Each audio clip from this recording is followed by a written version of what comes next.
German politics has seen an interesting result over the weekend as the right-wing Alternative for Germany won in the eastern state of Thuringia.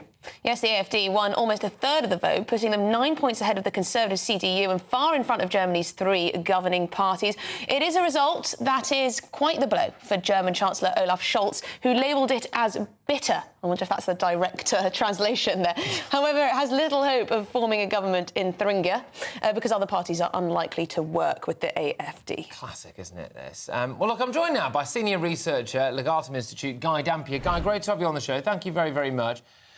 So, what does this mean for Germany? What does this mean for Europe? It comes off the back of Keir Starmer going over there and pressing the flesh of his old mate Olaf and saying that, you know, we need progressives of Europe unite. Well, it turns out maybe the Germans have even less respect for him than we do. It does. Well, it seems that the German government, or the coalition government, is even less popular than Keir Starmer is at the moment. They have done appallingly. In fact, the AfD in these two state elections got more votes than the three parties in the coalition government put together. So it's a pretty resounding repudiation of the current government. That won't necessarily change things for now because the German system is quite inflexible. Things will go on until the federal elections, which are early next year. But in the meantime, there's an increasing awareness that this government is something of a lame duck. And the real question now is becoming who is going to replace it. And what's your assessment of why the AfD is garnering all of these votes, and particularly in East Germany? Is it simply down to immigration? I think it's the only thing you can put it down to. And what you can look at is you can look at the other party that did extremely well, which is the BSV. They are a left-wing populist party, and they're left on economics, and they're left-wing on foreign policy, but they're more right-wing on migration.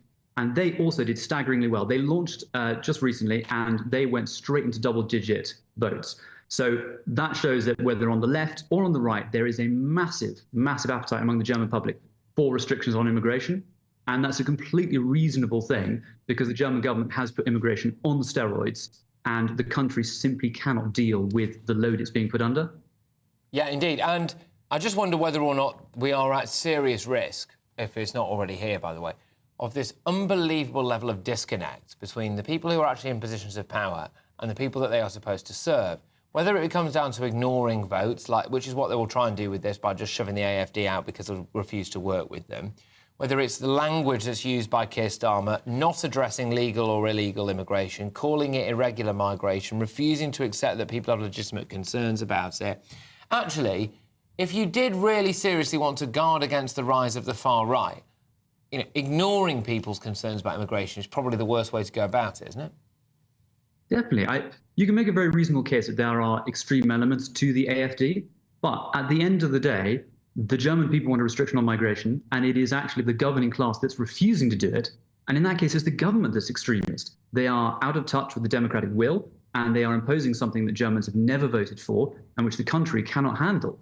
I mean, we're talking about a 50 billion euro bill on dealing with migrants who come through the asylum system. That's about the same level as the defence budget. It's simply not feasible.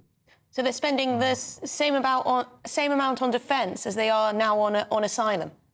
On asylum, yes. I mean, a lot of that is going to be welfare. So even in the last year that we have figures for, about 500,000 people came through the asylum system, not including Ukrainians. And most of those will have gone straight onto Germany's relatively generous welfare system, especially the new Bürgergeld.